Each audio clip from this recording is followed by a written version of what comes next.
Praise the Lord. സ്നേഹമുള്ളവരെ, നമുക്ക് ദൈവത്തോട് വിശ്വസ്തത ഉള്ളവരായിരിക്കാം. വിശുദ്ധ ലൂക്കായുടെ സുവിശേഷം 16-ാം അധ്യായം 10-ാം തിരുവചനത്തിൽ ചെറിയ കാര്യങ്ങളിൽ വിശ്വസ്തരായിരിക്കുന്നവർ വലിയ കാര്യത്തിലും വിശ്വസ്തരായിരിക്കും എന്ന് തിരുവചനം പറയുന്നുണ്ട്. വിശ്വസ്തതയ്ക്ക് കർത്താവ് വലിയ വിലയാണ് കൽപ്പിച്ചിരിക്കുന്നത്. ദൈവത്തോട് വിശ്വസ്തരായി നാം ജീവിക്കുമ്പോൾ നാം അനുഗ്രഹിക്കപ്പെടുകയാണ്. ഭൗതികമായും ആത്മീയമായും നമുക്ക് അനുഗ്രഹങ്ങൾ ലഭിക്കും.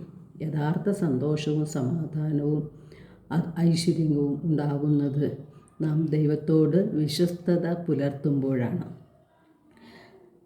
ആത്മീയ തലത്തിൽ നമുക്ക് വളരെയധികം സമാധാനം കിട്ടുന്നതാണ് ദൈവത്തോടുള്ള വിശ്വസ്തത. ദൈവത്തോട് മാത്രമല്ല, നമ്മുടെ കുടുംബത്തോടും നമ്മുടെ സമൂഹത്തോടും നാം വിശ്വസ്തരായിരിക്കണം. വിശ്വസ്തതയോടെ നമുക്ക് ജീവിക്കണമെങ്കിൽ പരിശുദ്ധാത്മാവിൻ്റെ സഹായം നമുക്ക് കൂടിയേ തീരൂ. വെളിപാട് 2:10 തിരുവചനം നമ്മെ ഓർമ്മിപ്പിക്കുന്നത്, മരണം വരെ വിശ്വസ്തരായിരിക്കുക, ജീവൻ്റെ കിരീടം നിനക്ക് ലഭിക്കും എന്നാണ്. അപ്പോൾ ദൈവത്തോട് നാം വിശ്വസ്തരായിരിക്കുമ്പോൾ നമുക്ക് ലഭിക്കുന്നത് ജീവൻ്റെ കിരീടമാണ്. ഈ കാലഘട്ടത്തിൽ വിശ്വസ്തത നഷ്ടപ്പെട്ടുകൊണ്ടിരിക്കുകയാണ്. എല്ലാ വിശ്വസ്തതയുടെയും അടിസ്ഥാനം സ്നേഹമാണ്. നമുക്ക് ദൈവത്തോട് സ്നേഹമുണ്ടാകുമ്പോൾ ദൈവത്തോട് നാം വിശ്വസ്തരായി ജീവിക്കും. എസെക്കിയേൽ പ്രവാചകനിലൂടെ കർത്താവ് അരുളി ചെയ്യുന്നത് നമ്മുടെ ശ്രദ്ധയിൽ ഉണ്ടായിരിക്കണം. അവിശ്വസ്തരായി ജീവിക്കുന്നവരെ നോക്കി കർത്താവ് അരുളി ചെയ്യുന്നത്, ഒരു ദേശം വിശ്വസ്തത വെടിഞ്ഞ് എനിക്കെതിരായി പാപം ചെയ്താൽ ഞാൻ അതിനെതിരായി എൻ്റെ കരം നീട്ടി അവരുടെ അപ്പം വിലക്കുകയും അവരുടെ മേൽ ക്ഷാമം അയക്കുകയും ചെയ്യും. അങ്ങനെ മനുഷ്യരെയും മൃഗങ്ങളെയും ഞാൻ നശിപ്പിക്കും എന്ന് കർത്താവ് അരുളി ചെയ്യുന്നത്.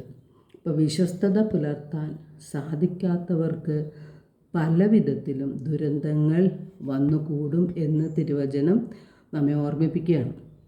പരിശുദ്ധാത്മാവിൻ്റെ 9 ഫലങ്ങളിൽ ഒന്നായ വിശ്വസ്തത നമ്മുടെ ജീവിതത്തിൽ നാം പുലർത്തണം. അതിന് പരിശുദ്ധാത്മാവിനെയാണ് നാം കൂട്ടുപിടിക്കേണ്ടത്. പരിശുദ്ധാത്മാവിൻ്റെ സഹായത്തോടു കൂടിയാണ് നമുക്ക് നമ്മുടെ കുടുംബത്തിലും നമ്മുടെ സമൂഹത്തിലും സഹോദരങ്ങളിലും എല്ലാറ്റിലുപരി ദൈവത്തോടും വിശ്വസ്തത പുലർത്താൻ നമുക്ക് സാധിക്കുന്നത്. നമ്മുടെ രക്ഷയ്ക്ക് വേണ്ടി അതിക്രൂരമായ പീഡകൾ സഹിച്ച് കുരിശിൽ ജീവൻ ബലിയർപ്പിച്ച യേശുവിനോട് നാം വിശ്വസ്തരായിരിക്കേണ്ടത്, അവിടുത്തെ ഹിതം നിറവേറ്റി ജീവിക്കേണ്ടത് കൽപ്പനകൾ പാലിച്ചുകൊണ്ടാണ്. തിരുവചനം നമ്മെ ഓർമ്മിപ്പിക്കുന്നത്, മനസ്സ് വെച്ചാൽ നിനക്ക് കൽപ്പനകൾ പാലിക്കാൻ സാധിക്കും. വിശ്വസ്തതയോടെ പെരുമാറണോ വേണ്ടയോ എന്ന് തീരുമാനിക്കുന്നത് നീയാണ് എന്ന്. ജെറമ്യ പ്രവാചകനിലൂടെ കർത്താവ് അരുളി ചെയ്യുന്നു, അവിശ്വസ്തരായ മക്കളെ തിരിച്ചു വരുവിൻ, ഞാൻ നിങ്ങളുടെ അവിശ്വസ്തത പരിഹരിക്കാം. യേശുവിനെക്കുറിച്ചുള്ള അറിവ് നമുക്ക് ലഭിക്കുമ്പോൾ യേശുവിനോട് വിശ്വസ്തരായിരിക്കാൻ നമുക്ക് കഴിയും. ഗലാത്യ 1:4 തിരുവചനം പറയുന്നു, തിന്മ നിറഞ്ഞ ഈ യുഗത്തിൽ നിന്നും നമ്മെ രക്ഷിക്കുന്നതിന് വേണ്ടി, നമ്മെ മോചിപ്പിക്കുന്നതിന് വേണ്ടി നമ്മുടെ പിതാവായ ദൈവത്തിൻ്റെ അഭീഷ്ടമനുസരിച്ച് നമ്മുടെ പാപങ്ങൾക്ക് വേണ്ടി അവൻ തന്നെ ബലിയർപ്പിച്ചു. യേശു നമ്മെ രക്ഷിക്കുവാനായിട്ട് കുരിശിൽ ജീവൻ ബലിയർപ്പിക്കുകയാണ് ചെയ്തത്.